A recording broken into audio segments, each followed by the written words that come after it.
produce oil in Trinidad. We don't produce fuel. When we had a functioning refinery, we produced fuel. But that did not help us one bit. Because the same equation I just gave you, if you have to purchase the fuel from the refinery for 8 billion and sell it to the consumer at 5 billion, you still have to make up that shortfall of 3 billion. Now back in 2014, the fuel consumption was even higher than it is now. Now we're burning up 1 billion liters of fuel. In those days, they were burning up 1.3 billion liters of fuel, 30% more.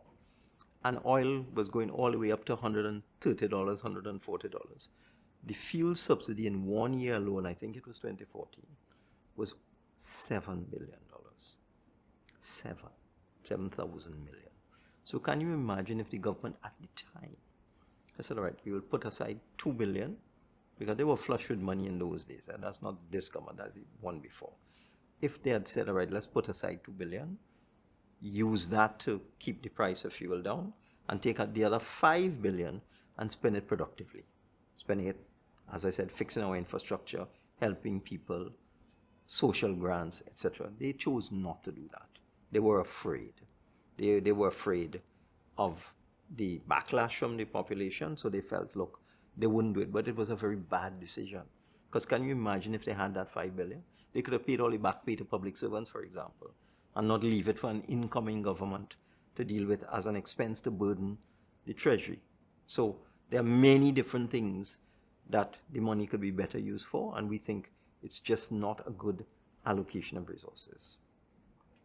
Okay, but the fact that the refinery is not operational at this time makes no difference, because the price of the fuel would have been the same.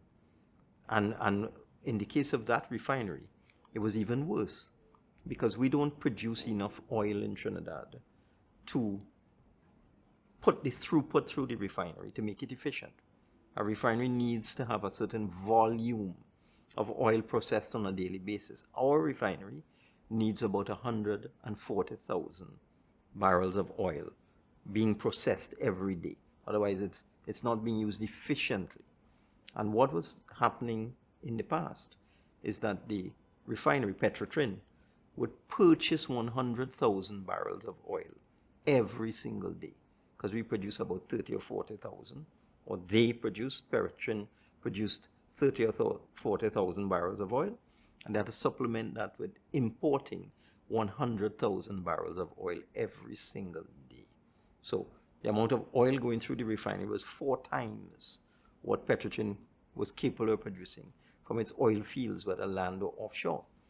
That 100,000 barrels a day, in today's world, at today's oil prices, would cost Petrotrin $10 million a day, every single day.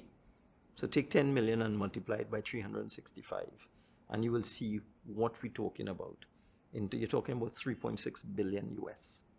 The refinery would have to spend in a year to just process oil at a point where the machinery and the equipment in the refinery was efficient. What was worse was that the way the refinery operations were structured, the refinery was overstaffed, so that on every single barrel of oil that they processed, including the 100,000 that they bought every day, they lost $8 US. Okay?